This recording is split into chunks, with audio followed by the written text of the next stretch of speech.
All right. Welcome, Uh, everybody. Achelia is new to me. Uh, uh, Jelly. which which department was? I checked it, Industrial but design. industrial design. There we Yes, go. yes. I'm trying to look at the chart at the same time. And Welcome, everybody. Gözde, many of you may not know her, but finally, I'm not alone in the innovative teaching and learning unit. Innovatively. Gözde started Hi working everyone. with me, so we are organizing the events together and producing resources for you. So, Wonderful. shall we start, Bob? Because we have a lot to do, right? We do have a lot to do. And yeah, thank you. Welcome, everybody. My name is Bob Wynn, and I'm going to start with a silent introduction. Okay.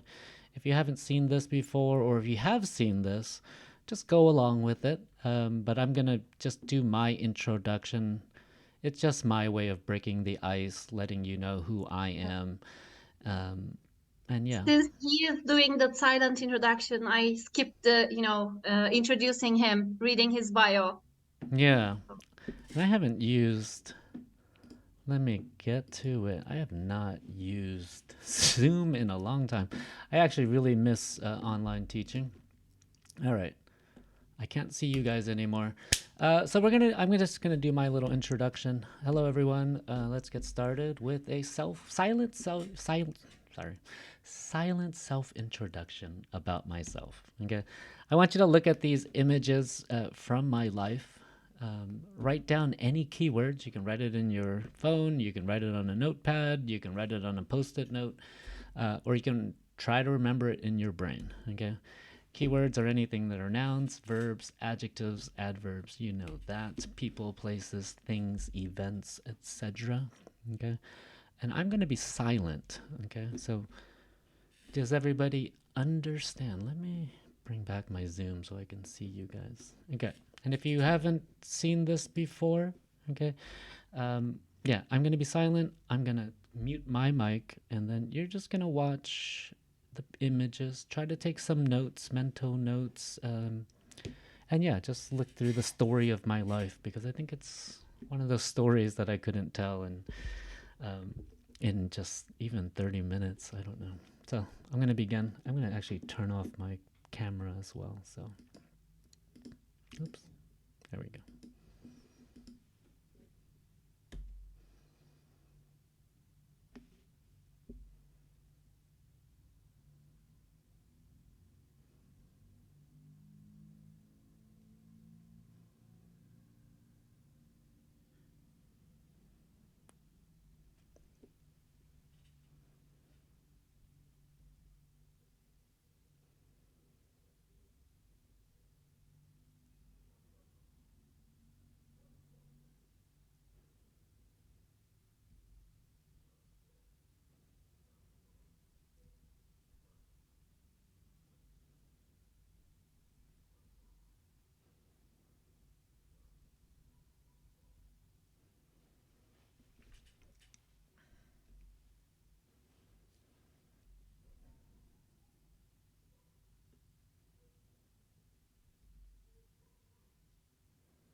I still have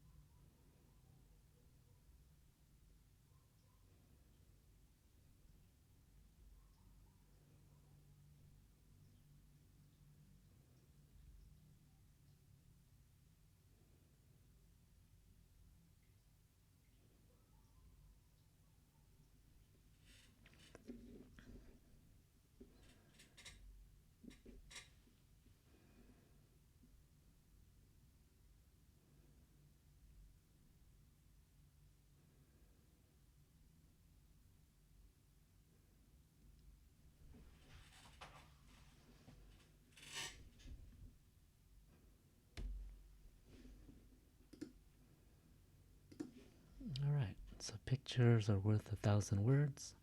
I want you to think about the story and the values behind the images. Okay, and if you're still writing any words or you recall any images, ideas, events, write those down. We're going to go to the next part, which is we're going to go to this Mentimeter. You don't have to use the QR code. I'll send you the link right now. Let me just pop out real quick. Throw it into the chat box. So go to the chat box. You can click on that link. This is Mentimeter. We're doing a word cloud. And you can type up to 10 words. You can type more. You keep typing. Don't stop typing. Press submit. Do it again.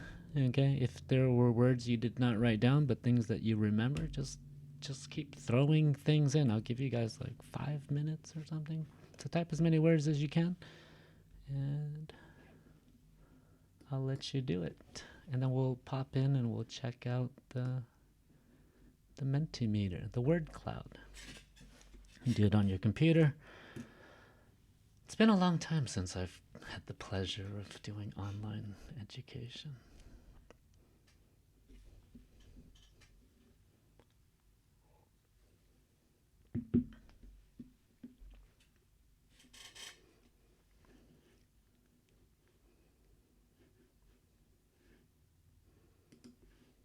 Double check. Nice.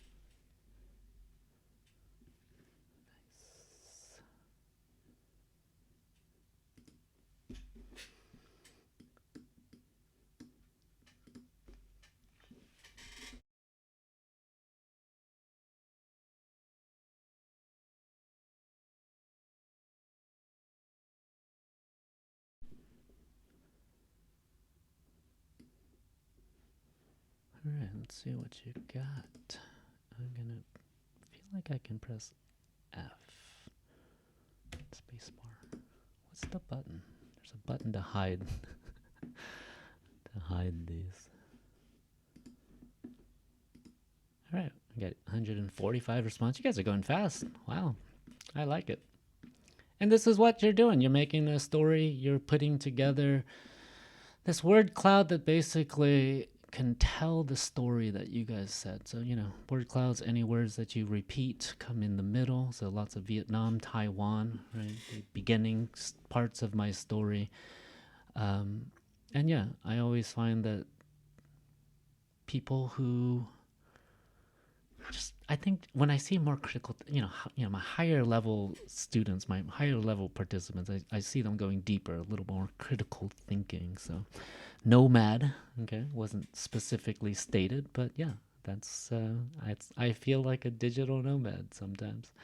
Longing, traveling. These are the words I like to say. A loved teacher. Oh, thank you so much. Kurova University. That's my hometown, Adana. My Turkish hometown. I see earthquake, Izmir. Teaching English, ups and downs. Yeah, Africa for 2 years. Education, tsunami, boxing. How about boxing? Was there a picture? Oh. People. Yeah, ability to adapt. One sibling. I have two siblings. Um, but yeah, I like to use these activities. I find that just being silent and and not using my words, but letting students, participants kind of fill in the gap. Sometimes it's just a more powerful way of doing this. And, if you're using this for a class, I use these for actual videos. If we show a video in the class, I have my students take keyword notes, and then they can build this kind of this keyword vocabulary bank, which allows them to kind of review. So think about something like that when you do an activity like this. And this is Mentimeter. That was my silent self-introduction. Thank you very much. Do you guys have any questions? Any questions for me based on anything before we begin? You can throw it in the chat box as well if you are out and about. You should be at your computer. That's one of my expectations I have to talk about. How did you start using Miro? Like how did you find out about it? Uh-huh. And what was the First time, what did you do when you used it for the first time? Maybe. Um, when did it was during the pandemic, and it was at a time I think when I was just in isolation. I had to go back to the United States. I left Adana after living there for 6 months, and I think I was just looking on the internet, as everybody was on YouTube, finding things, getting advice from other educators. There were people just doing some wonderful, amazing things. I mean, the whole camera setup, the microphones, and the lights, that's all from the pandemic. I was just watching YouTubers, streamers, video game players. They were teaching me how to put this together, how to appeal to an audience. Somewhere along the line, I found Miro, and I found that it was one of the most just. I found it was like the way that I organize information. If I could do everything visually, then I would. And it gives a lot of visual context. It gives me the ability to watch videos within a Miro board. Each Miro board I make kind of has a different purpose, and I've been using it ever since. And I've been planning classes with it. I use it for my classes. I've experimented a lot. Like during the pandemic, we were finding ways. Some people mentioned using Jamboard and things like that. I never got into the Jamboard because I just felt like it wasn't powerful enough. And I think one of the things I love about Miro, it almost feels infinite. If you've ever seen those infinite drawings where people just keep zooming into something on Instagram, has anybody seen that? They just keep zooming into their picture, and it goes into like a mouse hole. That's what Miro feels to me. And when I've allowed students to edit and create things in Miro, I always find some sneaky student who writes something in a far, far corner of the Miro board. Nothing like profane, nothing profane or anything like that. But, there's always somebody that's going to try to explore. And I think that's what I also really like about it. I feel very creative using it. I'm not a graphic designer. I use basic PowerPoint, Canva, and all of those things. But I feel like it allows me to do what I need as an educator.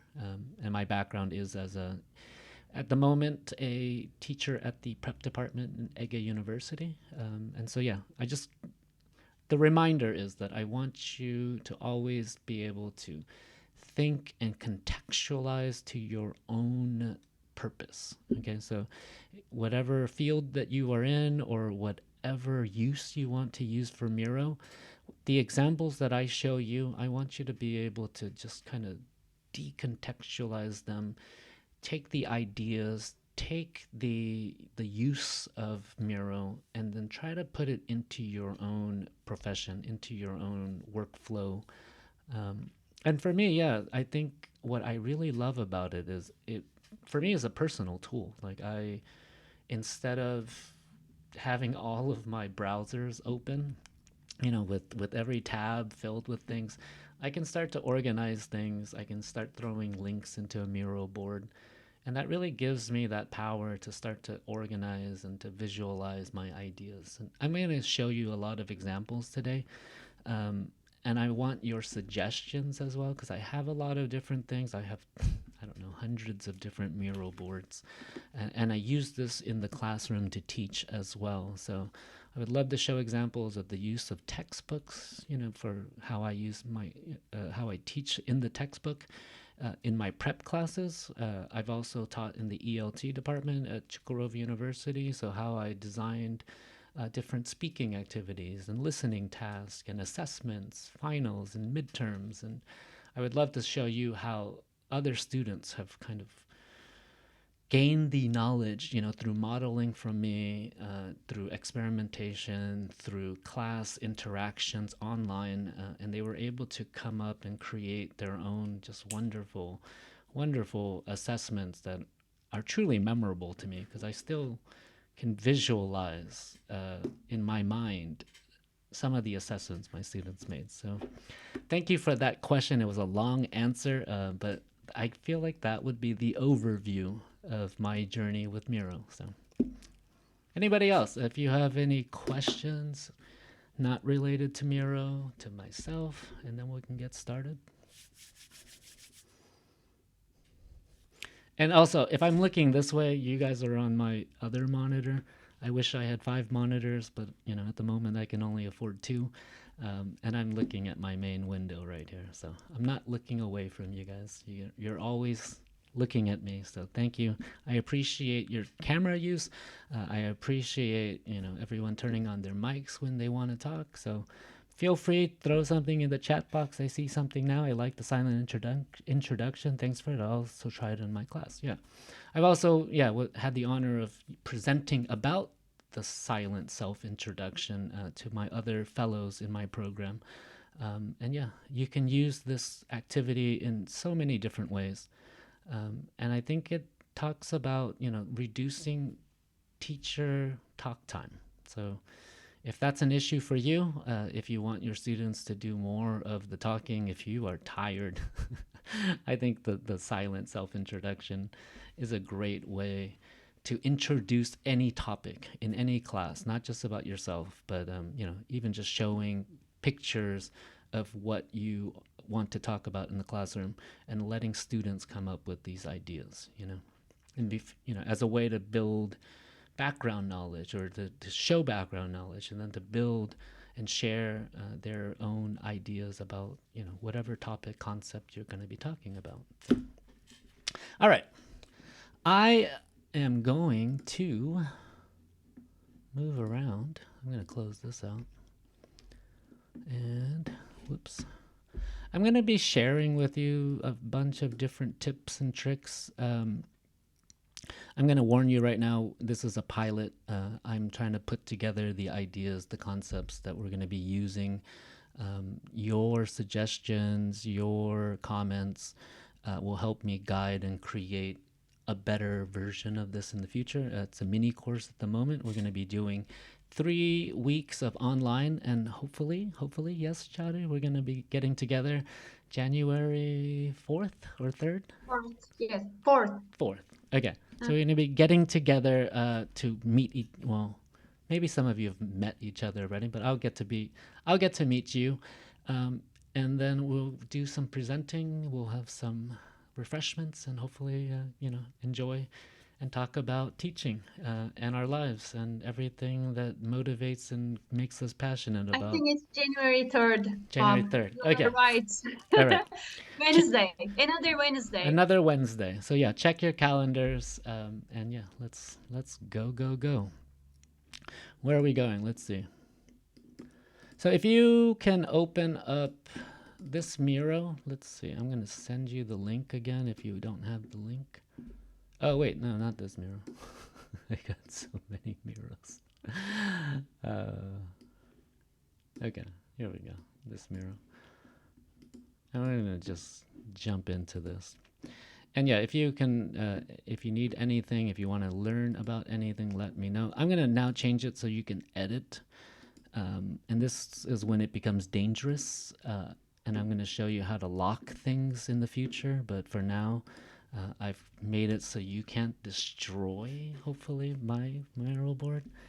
But I want you to see what it looks like when people are zooming around. Okay, and I'm like hiding some things.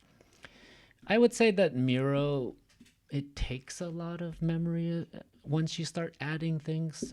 If you don't have the bandwidth, if your university's internet is sometimes bad, um, it takes a while to load certain things. Okay, so be careful about screenshots. I'm going to talk about screenshots and my workflow and how I get these things. But if you just jump in, I'm going to press this button that makes you follow me, bring everyone to me. And hopefully we can see your little things popping about. I can see all my participants here. And yeah, so what I'm going to do during this training is I'm going to build out our training board. You can think about this as a way that you can build out the information in your own course. This is day 0. I wish that I had gotten this out to you earlier, but these are the things that I wanted you to do before you came to the class. And the first thing would be to sign up for Miro. So I've seen that some people have signed up and that they have names. Some people are visiting. So what I would like you to do is you can go to any of these links. So number one, sign up for Miro. You can click on this, and this is the arrow for the link. So if I clicked on it, it would open up to sign up for Miro. At the moment, I want you to use your .edu account. That's going to give you the option to get a free educator account, which gives you 100 boards, or not 100 boards, I think more than 100. You can have unlimited boards, and you can add people to your team. It's much more robust than just having 3 boards at a time. And as an educator, you get to have that. The next thing, and you don't have to do this right now, this is number one, but I would, I'm going to show you. I'm going to create one right now. So once you have your account, you can go here to this second link. Okay. And some of you have done this, so just, be patient with us right now. You get 100 people. Is that what the people thing? You can apply as an educator. You can also have your students apply as students. You just put educator, your name. I'm going to use my other. I don't think I've used this one yet. So you can do this with me. You don't have to, but I just want to show people so that you can do this in the future. How many things is it? Mail? Okay. Select your work, your institution.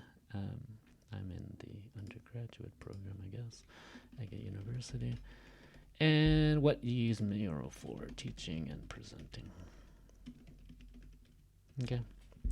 And what you need to do is either make a Google Docs, or no, Google Drive link or Dropbox or whatever thing. What you need to do is either, unless you are very professional and your face appears on the website of Yashar University, maybe you are. Do you have that? Okay. So you don't Yeah. have to take a picture of your university ID. I had to do that. But for you who have your name and your picture posted on the website, all you have to do is paste the link to that right there. Press submit. It takes like 2 or 3 days. They'll message you back, and you'll be able to get a free educator account so that you'll be able to use this to the fullest of its ability. There's been no restrictions on it in the last 3 years that I've used it. They've never taken away something. Oktai's raised his hand. What's up? Yeah, Bob, I have tried this one, you said it takes 2 days, but actually they just responded in 1 hour. There you go. So go ahead and do it. Wow, they're fast. Yeah, that's good. Yeah, and Miro is a very professional platform. There's a lot of wonderful institutions. I'm going to show some examples from Design Council in the UK. Talks about sustainability, environmental issues, climate change. And they use it like the most effective use of Miro that I've ever seen. Yeah, Chatter, question. Uh, I think I signed up for it 2 years ago, Uh-huh. or I signed up with my edu account, but I don't remember doing, uh, sending them my website or Okay. anything like that. Like, So how do I find out that? So let's see. If I go to Miro and I go to not my face, but settings. Where's the settings? If you go to the settings, this is Yeah. the main dashboard. If you go to the settings, it's going to show you what kind of user you are. And if you're just a free user, they're going to show that you only have 3 accounts. So let me see. Where is it? Profile setting. Somewhere. Team profile, brand. I don't know. I saw this before. Here we go. So in team profile, it'll show that you have an education plan. And that means that you have 100 licenses. And I've only allocated 3. That's amazing. I have so many boards. I have like 219 boards. And the boards are the ones that, if you look on the left, you can kind of group things. So I have a bunch of boards from my former students. I've made three myself. One for Ege University for this Uh, tech thing that I'm I'm doing. lost. Okay. I can see like the Miro, your Miro, but here Yeah, I'm gonna go to my settings, I guess, right? yeah. Go to the dashboard, app dashboard. Dashboard. I Oh, see like my initial, uh but huh. is it somewhere there? Is it somewhere there, or I don't know Let really. me give Like, you another link. I don't think it's gonna work like that. So go to team profile if you're looking at my screen. You're gonna click on your little face over there, team profile. Probably if you signed up for it, you just signed up for okay, the regular account. And if you I'll haven't, find about it later. yeah. So if you haven't done this whole sending the Yeah. university ID or pasting your profile from the university website, this will work. And yeah, in an hour, you'll be a free, powerful pro educator user. And yeah, it basically does everything that you need it to do straight out. And as long as you have that .edu account, then you're good. So this is the Miro dashboard, and you can see all of the different things. You can add projects, and this is how I organize my information. Unfortunately, it alphabetical, puts everything in alphabetical order. So I try to use some kind of numbering system to kind of put things up in the front for me.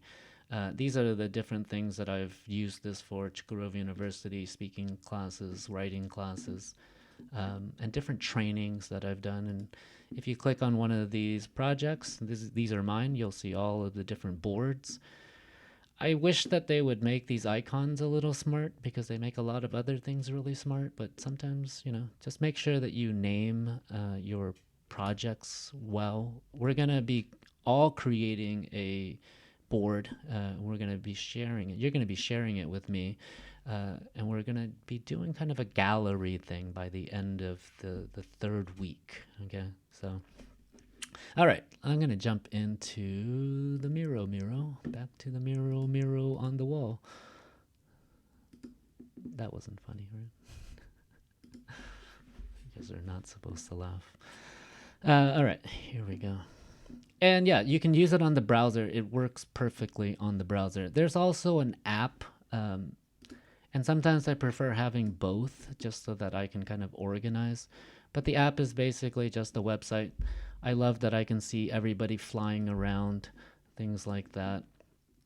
Yeah, and if you haven't signed up for Google Classroom, there's a link right here. You can click on this to go to the link, or you can click on this, go to the link, sign up for Google Classroom. This is where I'm going to be sharing any class information, any materials, the videos afterwards. To me, it's just the most simple LMS that I can use that doesn't require students to actually have to learn a system.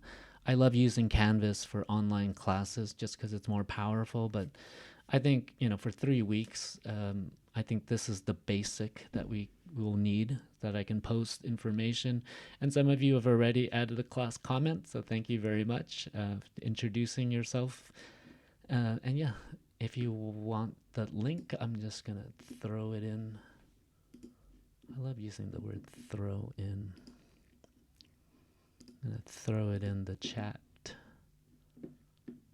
Here, I don't have to do that. But do you mind if I also say what you told me today? Like, this is going to be a community of practice, and as you conduct more of these trainings, we are going to be connected to the people who are added to that Google Classroom. And as you update documents, you'll continue Yeah, be in contact with us. Or I think that can be one option.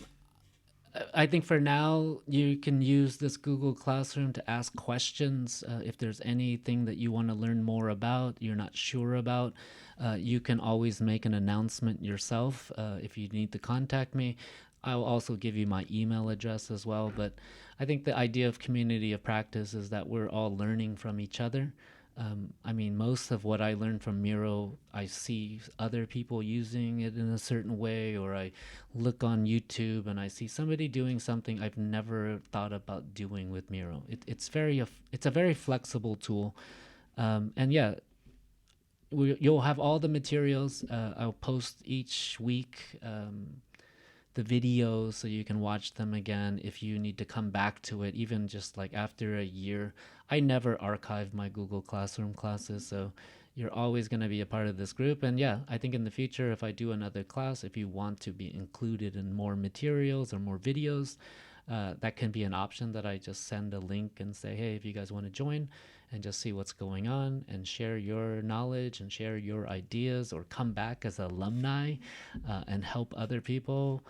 And I think the one thing that I'm going to ask, and maybe if it's, maybe do I need a permission thing, but the materials that you create for this course, I will be using those materials as examples. And so I guess that there should be a contract for that. But all of your materials belongs to me, basically. That's what I'm saying. Any objections to that? No. No. Okay, good. It's a free course, you know. I got to get something from it. And that something is your work. So thank you very much. And yeah, you'll find the links to everything. I just included, yeah. Sorry, Bob. No problem. I'm not sure if that was clear. So let's be clear on that. When we produce materials here, Bob might use them later on to show as an example, let's say, how it was used in interior design or in the industrial design, in graphic design, in the different departments. Yeah, would that be okay? Let's come back to that. Yeah. Let's come back to that, because I, if it's your work, and it's personal and it's something, we'll come back to that, okay? Because I don't want to make a blanket statement, and I also don't want to do something where I use your name, which I won't be doing, or any kind of, if it's an academic project, I won't be stealing that. Don't worry. So we'll come to some kind of an agreement in the future, okay? But I don't want to make a statement about that at the moment until I see your work. Is that okay, Chowder? Definitely, sure. Okay, great. Yeah, and so there's different links. You can watch these videos. Right now, I don't think you guys can move anything around, which is great. But Miro lets you watch videos within Miro. So I think this is one of the best. Over the basics of you. This is one of my favorite things about Miro, is that within Miro, I can create a gallery. So if you're in media or, kind of a, cinema design or course or something, you can just add videos from from YouTube, from Vimeo, from Loom, which we're going to be talking about as a screen recording tool. And they just play naturally. They play without any other things going on. As long as you unmute. I always forget to do this. And you can also always click out of it. So you can go full screen, watch a video, you can share it with your class, all of that fun stuff. I'm not going to play this right now. But there's some basic information about Miro, and there's tons of things on the internet as well. Yeah. Any questions so far? No? Okay. And I also included something about signing up. So if you want more information about how to sign up, and I go over some basic things, at the end of this, I'll share a video that I did, a training I did last year, where you can see a lot more information similar to what we're going to do tonight. And we're going to just slide over on this Miro if you want to follow me or not. I'm going to have to use this. I should have said this from the beginning. Consent to use photographic images and audio. I'll be sharing some of these things. I'm part of the English language program through the United States Department. Nothing covert, don't worry. But I like to use these things for social media, for writing reports for my bosses and things like that. So I'll try not to use your faces if you say no, but most of it will be me talking and maybe your voice as well. But any objections to this? Good. By a shake of heads. Yes. Great. Okay. One of the greatest things I think when you're doing something with Miro is that you can create these frames. I'm going to show you how to do this later, but I can hide things from you so that, You can't see what I'm making. I think somebody was in there. I think Gazde, you were there, or Elu. I was putting things together, and I just, had to do it quickly because this is a space. It's like walking into a classroom at the moment, right?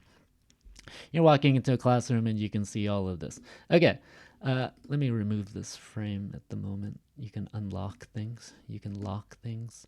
You can lock it so only you can unlock it. We're gonna open this. If you guys come over, hang out with me over here. If you're flying around. So yeah, this training is a little difficult. You're gonna have to sometimes switch between your Zoom, go back to the Miro. My students got used to it, but sometimes it was difficult for them. What I want you to do is, if you can find a photo of yourself or something, it can be any photo. It can be a photo of something that you're interested in. You can find that photo on Google. I'm gonna just add a photo. Let me look at my computer real quick. Gonna find a photo that I want to add. I'm gonna add a photo from Ethiopia. No.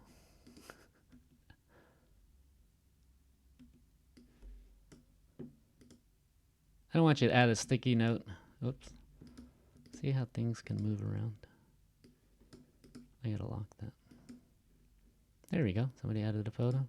You can make it small. You can resize it. And I want you to grab one of these post-it notes, or you can, it might be better if you just click on sticky note. So there's a shortcut here. If you press N when you're in Miro, it'll bring up this. You can choose the color. They've added more colors. That's amazing. Okay. And explain to me, introduce yourself. And yeah, there's going to be stuff where we're going to be overlapping each other. It'll move slow sometimes, but yeah, lots of ways to collaborate. We can actually move each other as well. So, yeah, Bob. I feel very stupid right now, but I cannot find, I don't know where to upload my photo. Oh, so all you have to do is just drag it in. Another way you can do it is if you click on here, there's an upload button, but to each their own. I think what I like about Miro is that it allows you all these different options. So you can upload an image that's from Dropbox or Google Drive. You're going to have to do this integration thing where you connect it. You can upload via URL. But yeah, the easiest thing is if you're on your computer and you find a picture, you can just drag it around. So I can drag it here. I can drag it anywhere. Write your name. I'm a teacher who has taught all over the world. All over the world. You can do these are sticky notes. You can change the colors of things. I gotta get rid of this glass thing. You can zoom in. So practice zooming around, zooming out. On the Mac, it's gonna be like zoom and your command button. I think for others on Windows computers, I'm going to show you how to do all that. But before that, I want you to play around with things, move around. This is the beauty of Miro for me, is it feels like an infinite space that I can just slide around. You can move around the entire field. You can see everybody. There's Chara, nice. Wonderful. I guess I should put my own face as well. Headshots.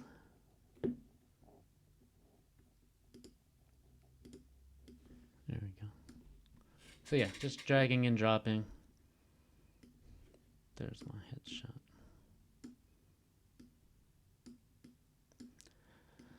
And yeah, these are just kind of the basic things about putting information in, putting in data, details, photos. You can add links. And when you do add a link, it becomes something.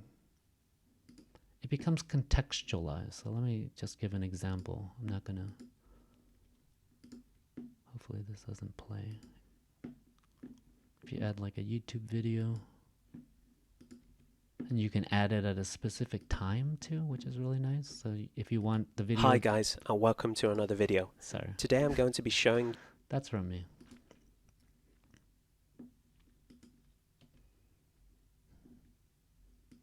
There's just a lot of wonderful things that Miro lets you do, that creates context.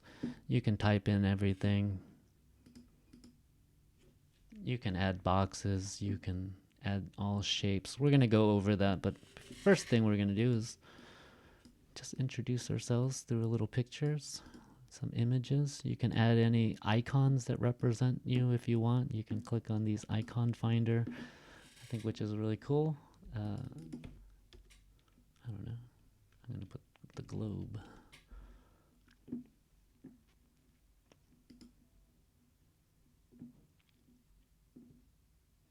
I would definitely say that it's, I wouldn't say high bandwidth, but it's much higher than, you know, just Google Docs or something like that, especially when a lot of images come in.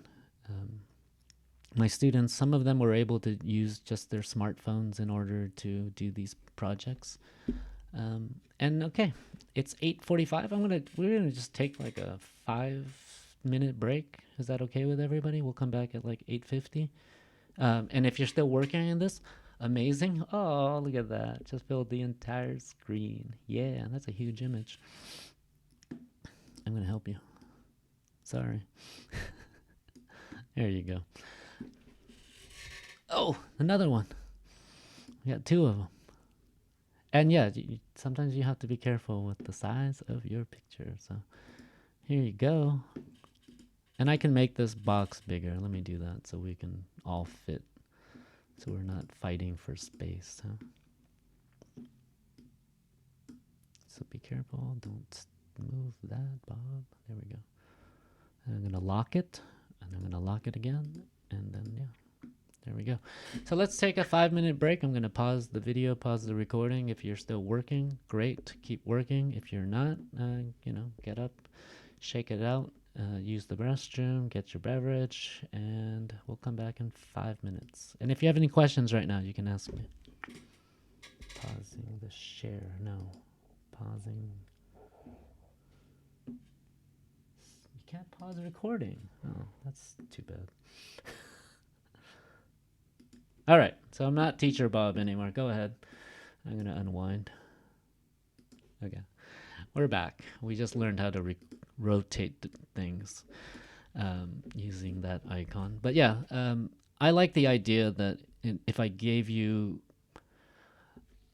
a task to do, that might be the only task that, you know, that might be, it might limit you. So the idea about Miro is this unstructured play that you can kind of start adding things. You can start moving things if you grab the wrong object. That's why I have to lock things. Let me lock that. And yeah, and so for me, there's just this element of play that allows me to kind of be creative in a way that I think using Microsoft Word, you know, using PowerPoint even doesn't allow me to do. And we're going to be talking about presenting in the 3rd week when we kind of get into more, after we do some more design work. All right. Everybody okay? Happy with their Miro boards, with their things they added in originally from Bulgaria? Who are you? Yeah, who are you? Add that into the comments. That's me, Oktay. Oh, okay. Add your name. There you go. And so yeah, this is our toolbar. Let's get over. Got our toolbar. On our toolbar, if you hover over anything, if there's like a letter next to it, that's the shortcut. If you want to create a shape, you can just press S. It'll bring up the shape menu. If you want to add a line, and this is, I love this about Miro, is you can start linking things. So let's say I want to link to somebody. I'm using a special line right now. Let's use just a regular old line. You can do things where it links. You can change the size of those links. You can change the type. You can change if it's dotted or not. You can actually type into this. No, not type. You can add text. So you can start doing concept maps. You know, I can just say hi. Hello. And you can start seeing all these different things. I want you to play. Yeah, destroy things. Don't offend anybody. Don't don't injure anybody's image. But for me, Miro lets you kind of start. Create a star, but then I lose it. I don't know where it goes. Try again. I think this is the thing about using, having unlimited materials on an online thing. I think so far I have created 3 stars, 3 stars. Okay. but I don't know where they are. Okay. Let me. If you see any stars, If let me know. If you see a missing star, yeah, send it to Chatter. Here, I'll give you a star. You're a star. Okay. So yeah, that's the fun to play, and you can see what you can imagine what you can do with students. You you always have to think about, I think, limitations as well.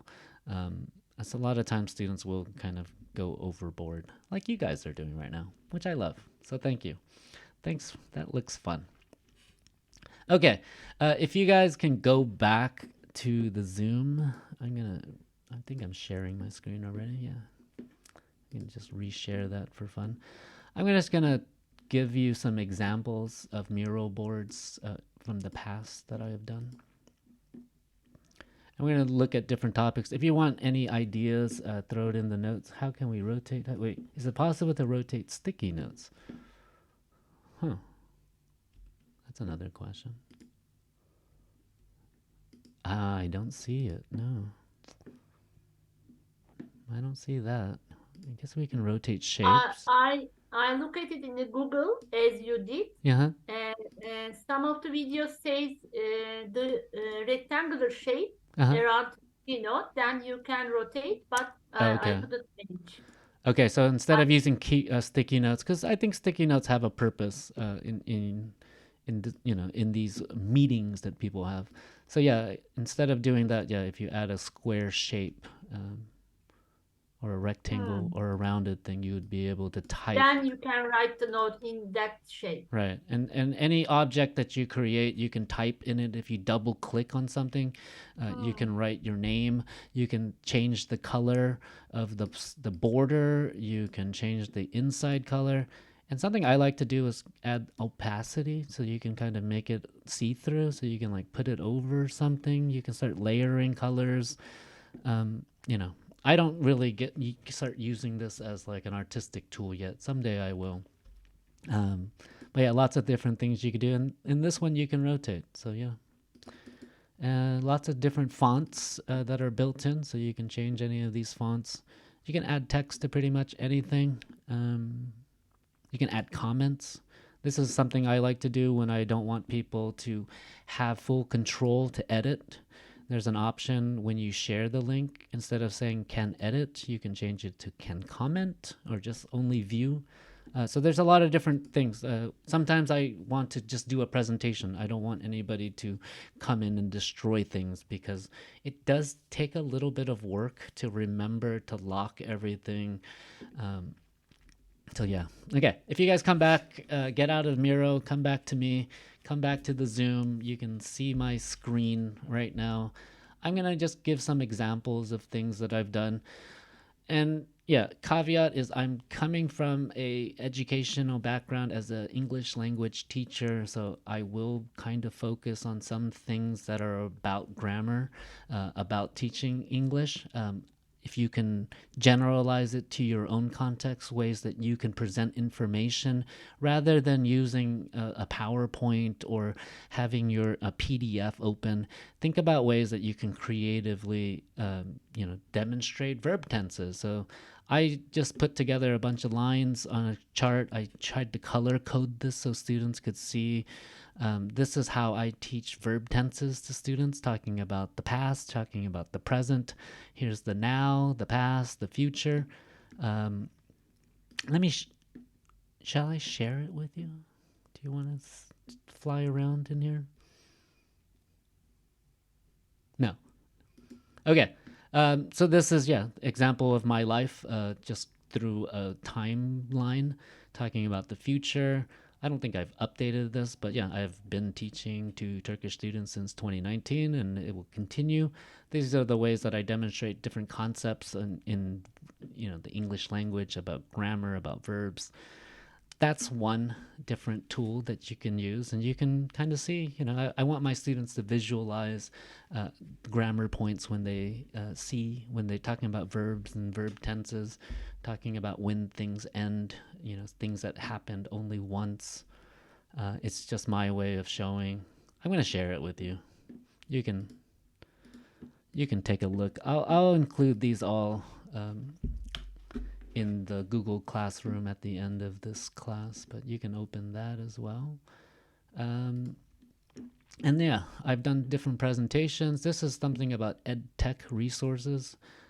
During the pandemic, I did a lot of presentations about educational technology. It started off as just a bunch of links like this. Then I started to organize them into different circles. I tend to like to use circles, apparently, for websites, different ed tech media, tutorials, and then educators, so people. And one of the, I think, really nice things is when you press the present button, because I've added these frames, it kind of becomes Prezi now. It's your own Prezi. And Prezi doesn't give you a lot of options to navigate around, right? This gives you a very fine tool, like a fine-tuned tool to move between things. So here's the beginning of my presentation. I can fly over here, talk about SAMRA model for including technology, substitution, augmentation, modification, blah, blah, blah. We can watch a video from the creator of this model. Click on that video. We can watch. I think it's Works with important the for audio. We're done with that. We just kind of move along. You can share this. You can use this during a Zoom meeting. You can use it in the classroom. You can also just share this with your students at the end of a class, right? So this becomes that PowerPoint that maybe you send to your students after finishing a class. And what it allows them to do, which I think Prezi also lets you do, is that once they zoom out, they can start to kind of move around and see the different details and all of the different resources I use to share about this. Okay. And you're gonna be doing this. Okay. First, I think one of the greatest things about Miro is it's a brainstorming tool. It's a tool that we call ideation, creating, gathering ideas, putting them into places, and eventually we'll move to organizing them in a visual way. I think in a way that works for you.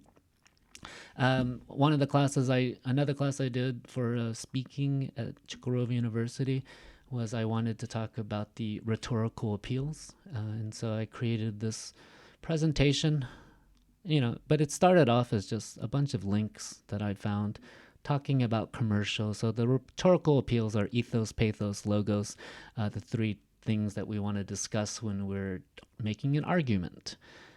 There's a video. I give a definition to my students. You can move over to this video from TED Ed that talks about the rhetoric. I put this together so you can actually can I reset this? Hold on.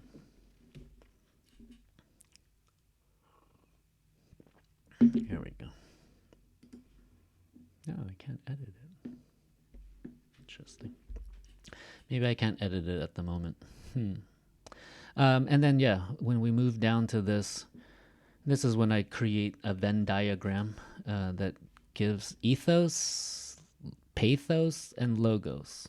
Okay, pathos being emotions, ethos being credibility, your character, logos being anything about logic. You'll notice that there are things in the middle, and I included those because they kind of start to fill the gaps between two things. This commercial has the idea of logos, pathos, and ethos all in one. And this is Obama speaking, so anytime I can include Obama. It's pad broke last week, and I had to get it's my just a grade funny X thing where ready. he's talking about Obamacare. So he's talking about a health policy to a comedian. There's a lot of humor being used. There's the credibility of Obama himself, and he's throwing a lot of facts about the program. So one of these great commercials that not commercial informational video that talks about all three of these things. So this is how I organize something, and it started off with just a lot of different YouTube videos that I gathered. I was looking for commercials that represented different things. I don't know why I can't open this. Hold on. A little snafu at the moment. Let's try to do that again. I have 2 Miro training boards. Rhetorical. There it is. Let me try this again. I'll send you the link. You can float around. Okay, it's working now.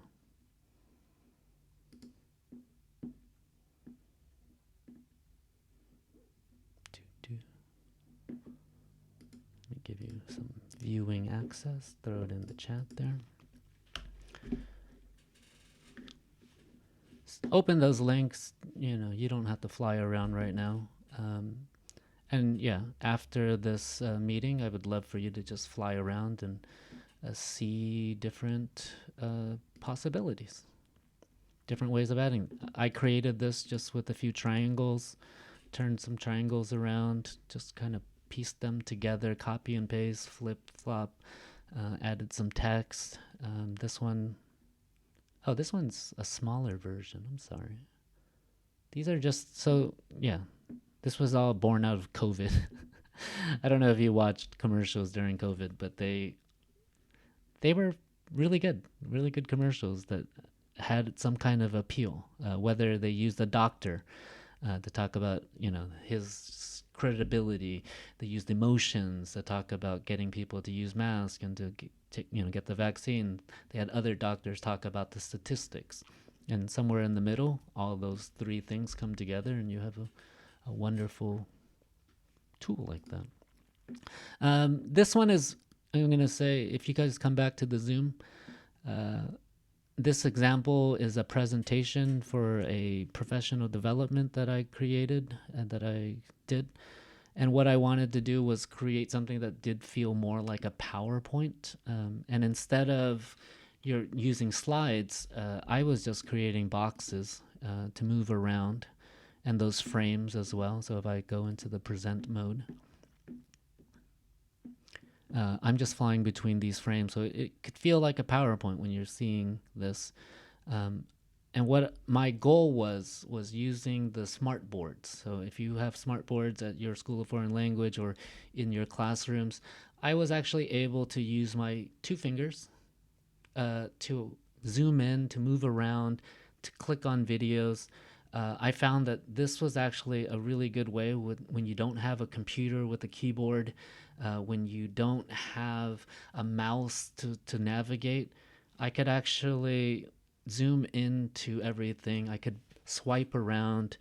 I could move the screen. I could, interact with the links, open links.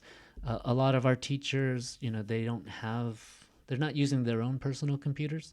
And what ends up happening is, they're trying to log into Padlet or trying to log into Mentimeter. Sometimes it's just better to, have the links all in one place. This was, a way that I was demonstrating that, you could use a tool like this to overcome some limitations of technology in the classroom.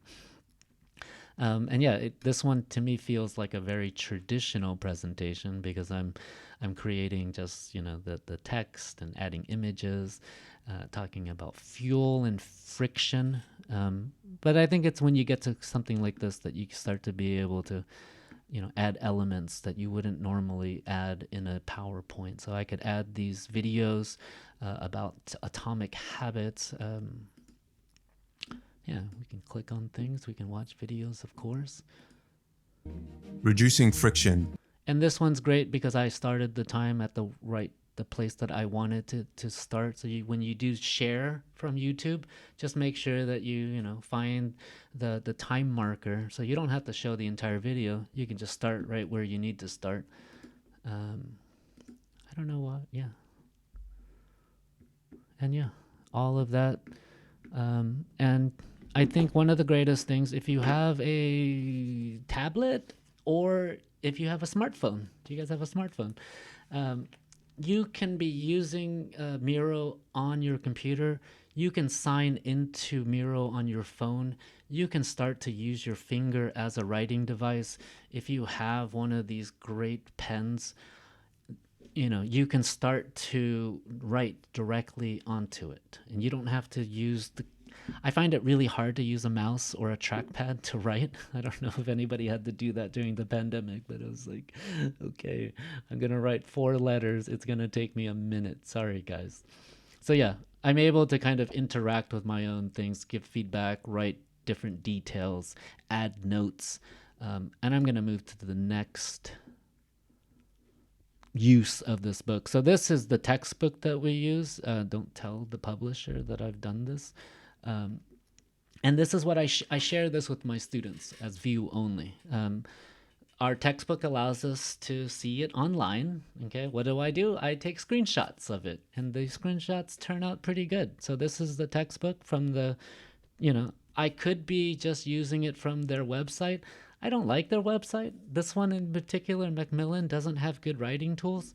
So what do I end up doing? I start using this as a textbook. I start writing, you know, I can add the videos from the that are included in the, you know, in the website as well. I can start adding, don't tell the publisher, the PDF of this unit, just in case a student, you know, doesn't have their book at the moment. This is like a PowerPoint that I shared with all the word wall activity. Somebody mentioned they use word wall in their classroom. This allows me to share these with teachers, so other teachers get all the word walls that I use in my classroom. So if you want to see, you can actually, this is from Google Drive. I'm sharing a slide, and it actually, you can go through the slide. If you share a PDF, if you add a PDF into Miro, you can also go through the PDF pages. Okay, so one of those things that if you want to share lots of information with your students, you know, you have a reading task, week 1, whatever, you're sharing all this material, your students can go, they can download these links, they can download the PDF directly from there. It becomes this database, you know, for your classrooms. If you're, you know, week 1 information, you could lay it all out. And if you're teaching a course and you're doing it, you know, multiple times and you're reusing these materials, this can all be reused again and again. So this is what I share with the teachers at the EGE prep department. A lot of them don't make materials, and a lot of them don't know how to bring the materials into the classroom without having to use a USB stick. This allows them to just open a PowerPoint or something somewhere. They just go to their Google. I've included the QR codes. So I've made the QR code so that the students can scan this in the classroom on their smart boards. I made a screenshot of, oh gosh, sorry, we flew away. You know, this is the word wall. And so the students can do this in the classroom instead of, you know, I just find that it's a lot better for students to all be participating. So, you know, if it's not English, if it's questions that you create, you know, you can create different quiz forms using WordWall. I think WordWall is really only really useful if you do the paid account, because they only give you about 5, I think 5, yeah. They only give you 5 at a time. So, you know, if you're teaching one class and you can manage archiving things, great. If you have 10 email addresses, even better. Just keep making them. Just make sure you manage your information well. But yeah, this is how I use the textbook. And let me just get out of this and go into, you know, I can add videos that I think are interesting. Again, for my students, I find that they just want to answer the questions all on their phones now. So we go in, you know, they do it there. I can copy and paste in the, I can take screenshots and I hide these. So before, it might seem like a lot of work. It could be. It is. If you're using a textbook for a while, and it's the same textbook and the same materials, you can use the frames, and we'll talk about those more later. There's this like eyelash icon, the eyeball. It allows you to hide things so that students can't see certain things yet. And I did that when you first came in. There was that covered box where we were doing the warm-up activity. This is also me writing on the book, just writing in the answers for students and things like that. Going through the textbook, I find that this is a lot more powerful. Yeah. And yeah, if you're using different textbooks, if it's a science textbook, I think it's this basic same features, right? Any questions about this? No? Okay. SoundCloud works. So if you have a SoundCloud account, any audio. So that's one caveat again of Miro, is that you can't just you can't drag and drop in MP3s. Any audio doesn't work at the moment. But SoundCloud, if you have a SoundCloud account, you can upload your audio to that, and this will play in it. So this is the MP3s that they give me. Do people call them MP3s anymore? Track 8.1. Yeah, Chara.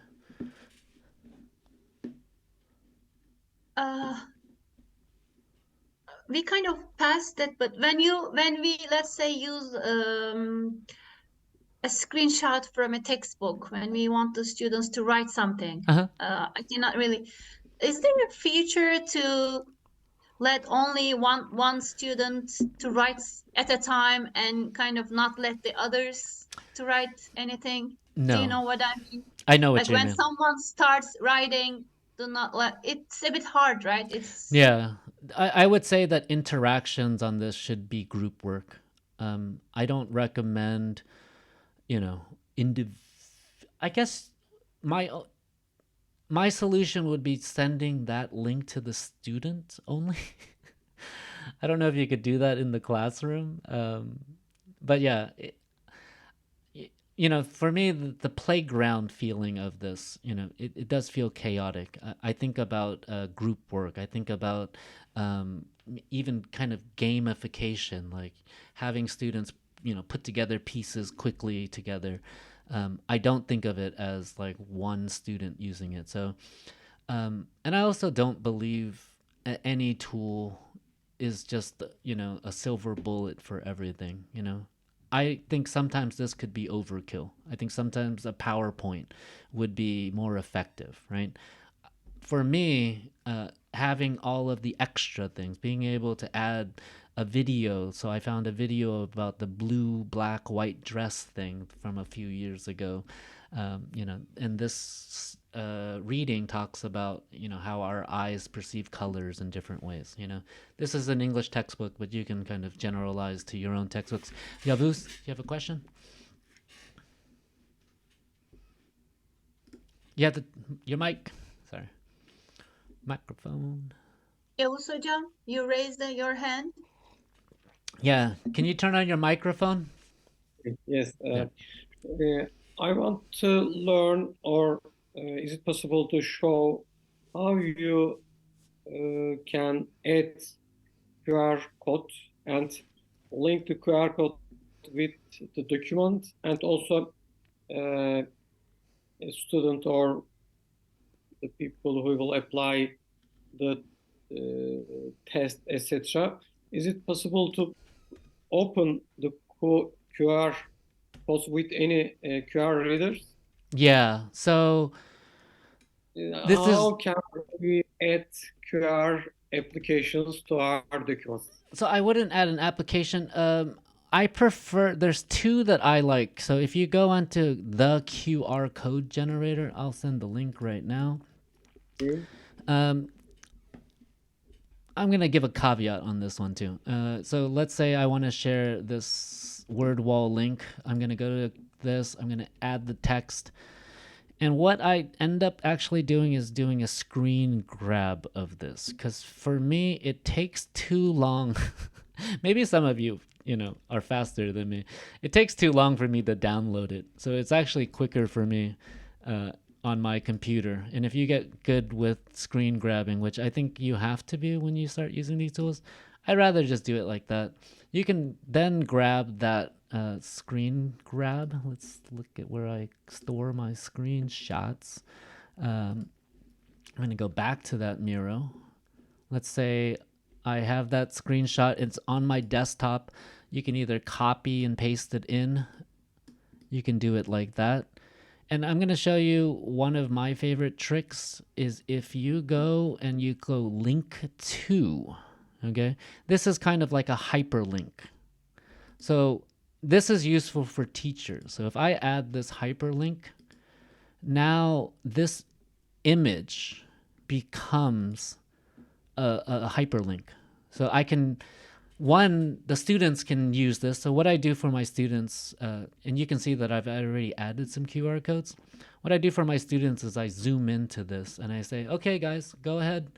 You can use the QR code on your phone. So let's say I'm in the classroom, I'm presenting, I'm projecting onto the projector, or I'm using a smart TV. I just do that screen capture from something like the QR code generator. I find that Adobe's QR code, Adobe Express, this one doesn't let you download it, unfortunately.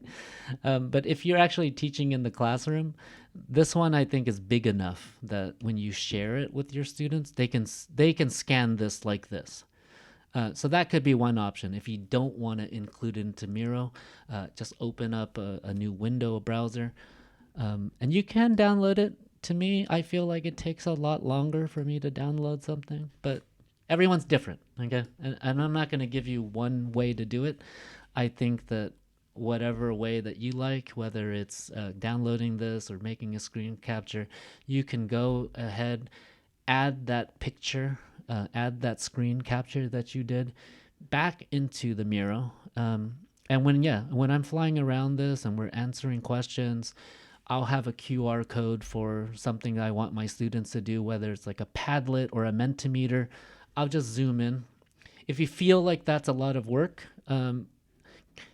WordWall doesn't do it, but if you, let's say, just add a link to a Padlet, when you open Padlet, there's the way to share and they opens the QR code automatically, right? So I think there's different ways you can do it. You don't always have to do the extra work of adding the QR codes into your Miro by itself. You can do different things like that. Does that answer your question, Yavuz? Thank you very much. And additionally, I want to ask the second question. Yeah. Like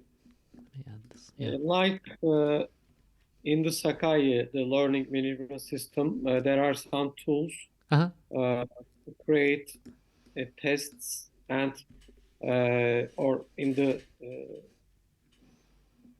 Google form it can be. When the students give answers, is it possible to see their answers are correct or not? To link the test with their key, answer key.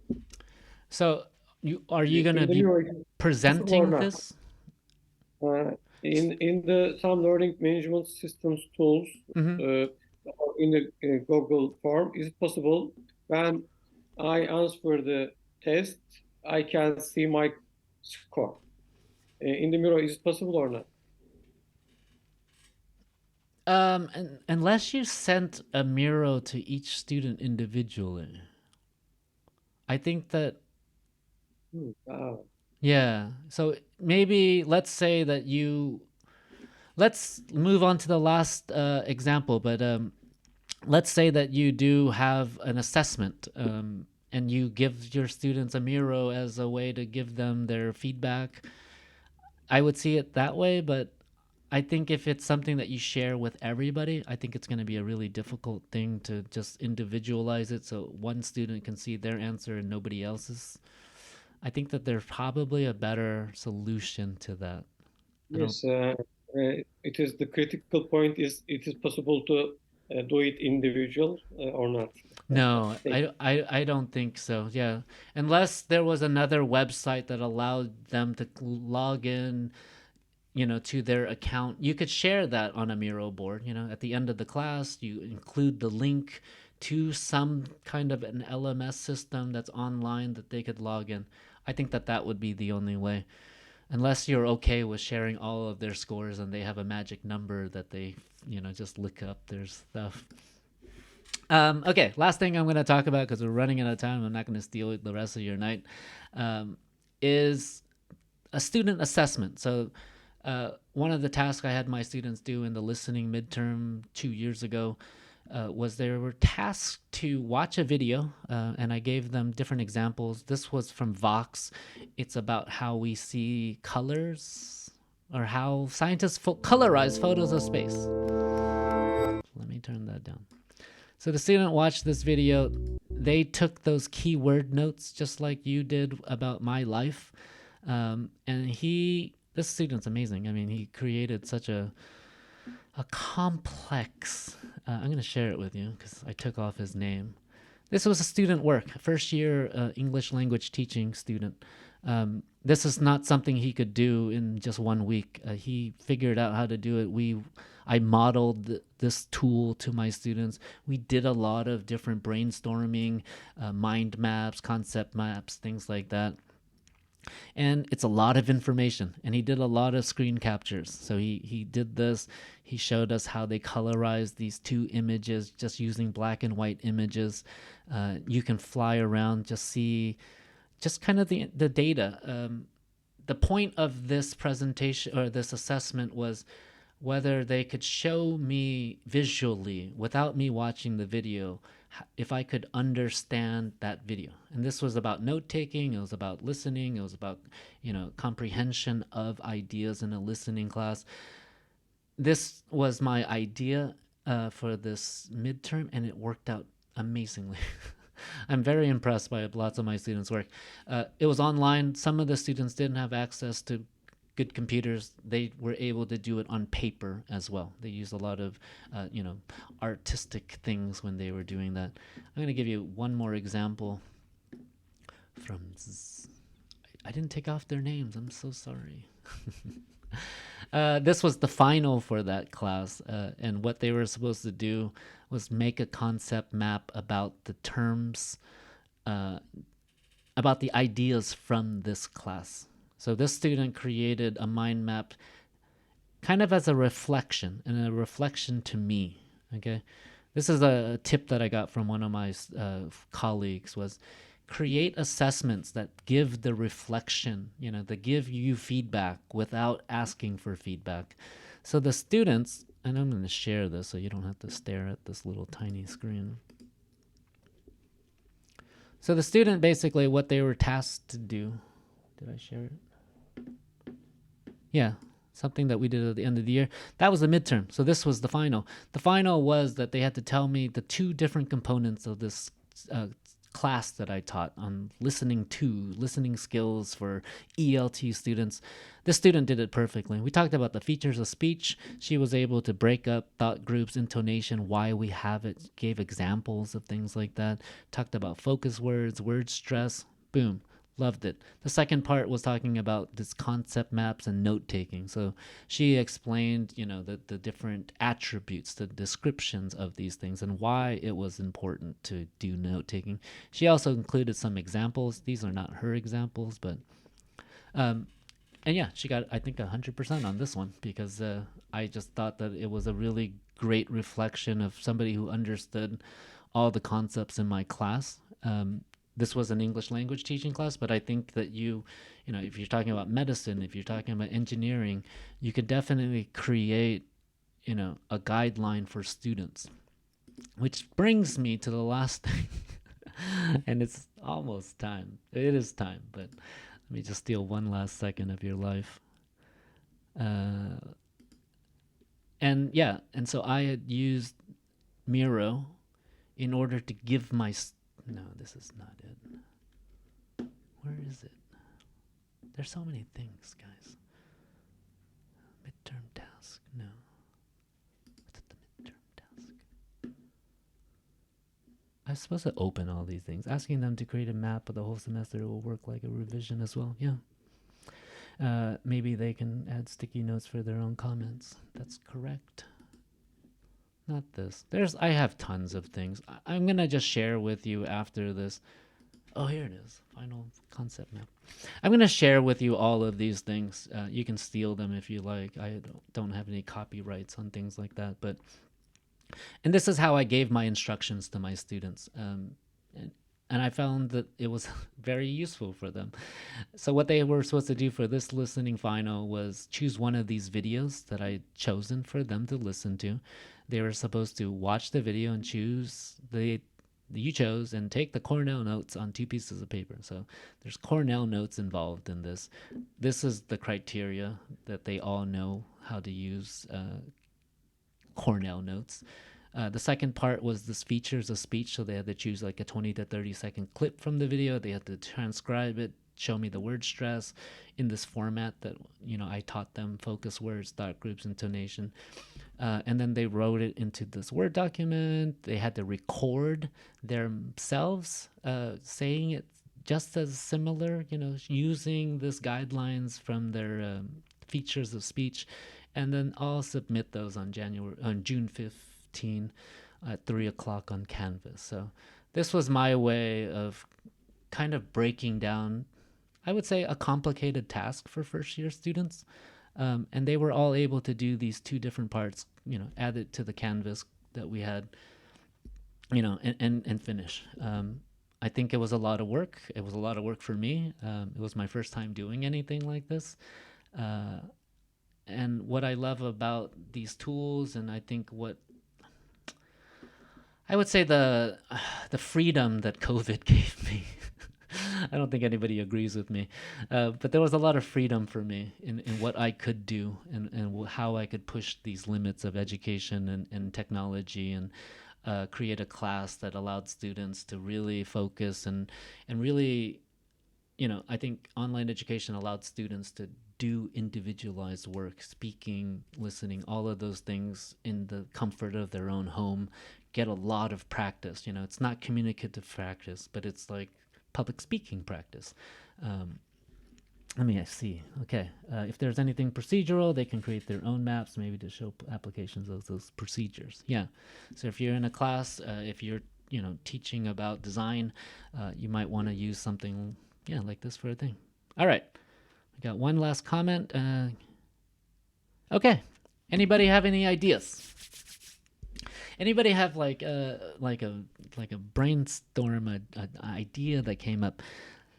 I'm gonna start ending right now, but what I want you to do, I'm gonna post it on the Google Classroom. I want you to think about a course or a presentation or a hobby, an idea that you want to present. That you want to share with the world, whether it's with your students, whether it's with us, whether it's, with a personal learning network, or your own group. Your assignment this semester is going to be presenting something. But what I want you to do is I want you to create a Miro board on your own. I want you to start gathering just links, just web links, any YouTube videos that spark your imagination about this topic, any other videos that that are informative. If this is for a course, it could be just one lesson. If it's not for just one lesson, it could be maybe a topic, a week-long session. I want you to start putting those things together, whether they're screen captures, that you grab from the book. And I want you to start just throwing it into a Miro board. Okay, you don't have to do any of this, you don't have to do the design work yet. Okay, but I want you to start gathering. So the first thing that I think when I started using Miro was simply as a brainstorming tool, as a way for me to gather information. You can think about Evernote or Notion or any of these tools that allow you to store information and find it. I want you to just, come up with a Miro board. I'm going to give you specific instructions, writing your name, sending it to me. I'm going to add it to our little group. And that's the first step that we're going to do. Next week, when we get back together, I'm going to show you kind of more details of, how I create these images, how I organize my information, and you're going to start to do that with your own Miro board, in the way that you want to do it.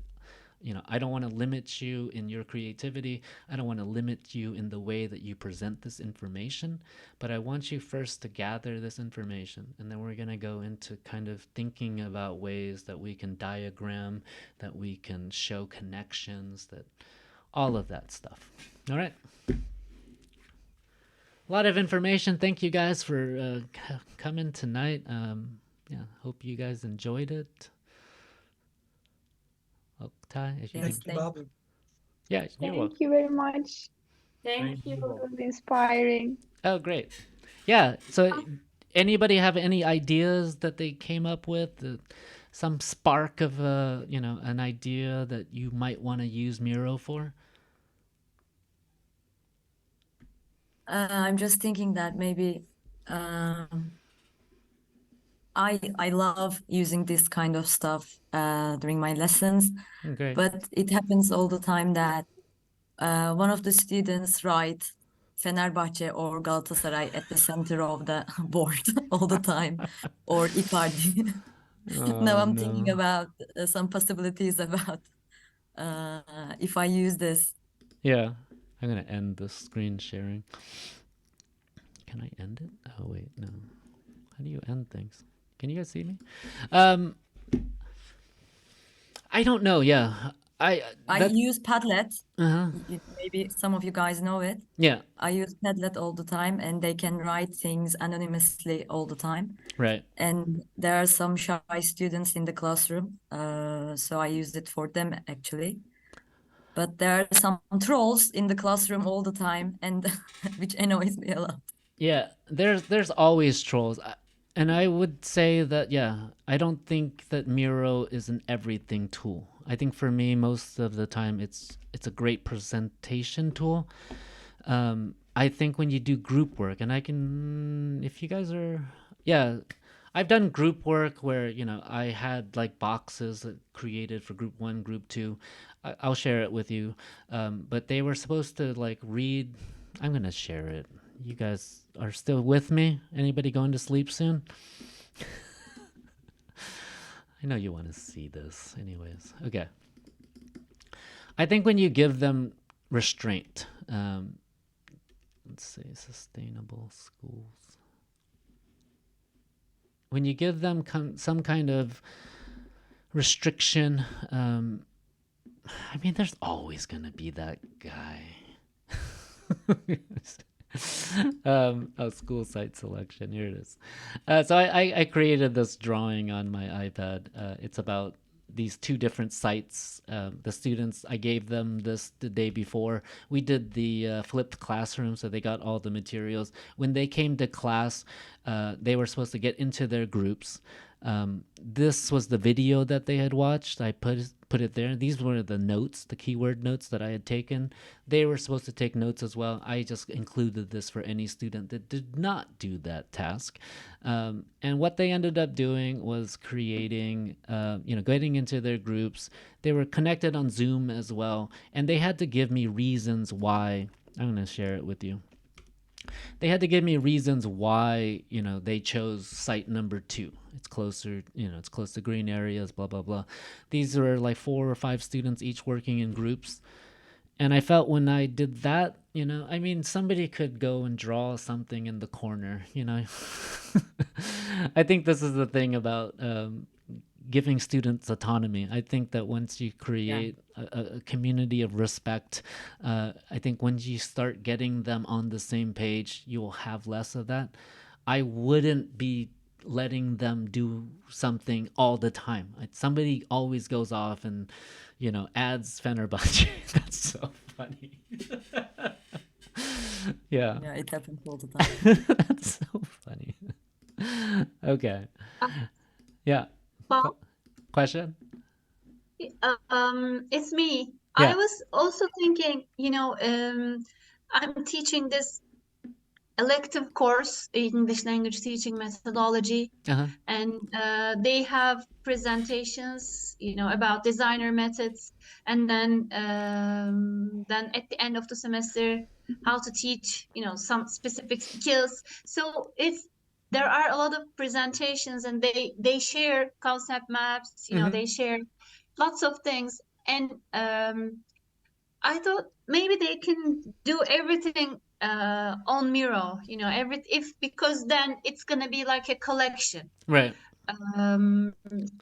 I think that's when it Because becomes I'm normally sharing the other PowerPoints, other materials with them, but I don't know how many of them are really downloading stuff at the end of the semester. But if they have something like this, everything will be there. Right. But then is it? Maybe we have to spend one week to give them the chance to practice with Miro, right? It's in a way. No, I think you need a lot longer. I think it's something that starts from the so I think if you're going to do this as a assignment, an assessment at the end, it's something you start from the beginning, that you're demonstrating, you're showing them how you're using it throughout the classroom. They get the spark of interest. You give them a small assignment where you just say, add a video, add a text, tell me about this concept, include an image that represents this concept or something like that. I don't know what the criteria would be. Have them send that to you as a homework. Start slowly. I think it's always about scaffolding for me. These are difficult tools and concepts.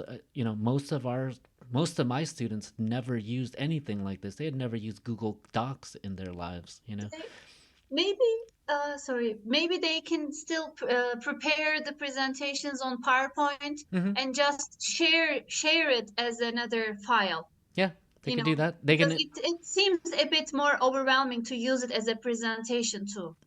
Yeah, I think as a presentation tool, I mean, let's say you gave them the option, that could be one thing, right?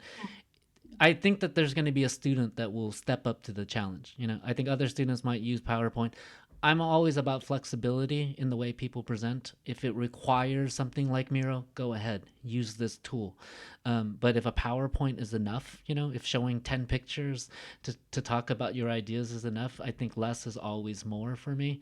I think you can start to think about ways that students can do it without creating an atmosphere of chaos. I think one of the really cool things about Miro is that when you include a Padlet link, sometimes you can actually include it so they can see the Padlet within the Miro board. So it becomes this thing where you can have a repository, a bank of all of the different activities. It might take you a week to fill that out, like I want to share with my students a Miro board that basically allows them to review the entire semester. And if you're a teacher that plans before the semester, you could do that. You could do those boxes to hide certain things, so if you created the whole thing, you could still share it with your students, just cover up all the weeks except for week 1 and start kind of allowing them to see more parts of it. So I think there's a lot of different creative ways as instructors, building out our own like specialized classes and courses. It gave me so much flexibility in these 3 classes that I had so much flexibility during the pandemic to create, so I think go with it. I think that modeling, scaffolding these for student work, I think is definitely needed. And I think that, not all of your eggs should go into this basket. I've seen instructors where I gave them this. I mean, it's a fun tool to use. But I had, a high school teacher was using it in her classroom, and it just was overkill. There was a lot easier way to do certain tasks. And, it is a do everything tool, but I don't think that every, let's say, objective requires this much, I don't know, robustness all the time, Cool. All right. I gotta go because I'm gonna get ready for my next class tomorrow. I'm glad that you guys all joined. I'm happy to see you all here. And yeah, ready to learn. And yeah, please look at the Google Classroom. I'm probably gonna post it tomorrow, all the extra information. I'll give you tons of examples. But yeah, I want you to start brainstorming and thinking about a class, a presentation, a course, something that you want to share to the world, and start gathering those links, start gathering those screenshots, start gathering those YouTube videos. And yeah, and I'll see you next week. Thank you. Do you Wow. want us to fill out a form, like a feedback form, or? I'm gonna have to do that later. So if you Okay. guys can remember, I'll send it out tonight. I mean, I hope you don't write a feedback form tonight at 9:45. Okay. All right. I'll see you all later. Thank you. Have a Thank good you so one. much. Thank you. Bye. Thank you. Thank you. Recording Bye. stopped. Bye. Bye.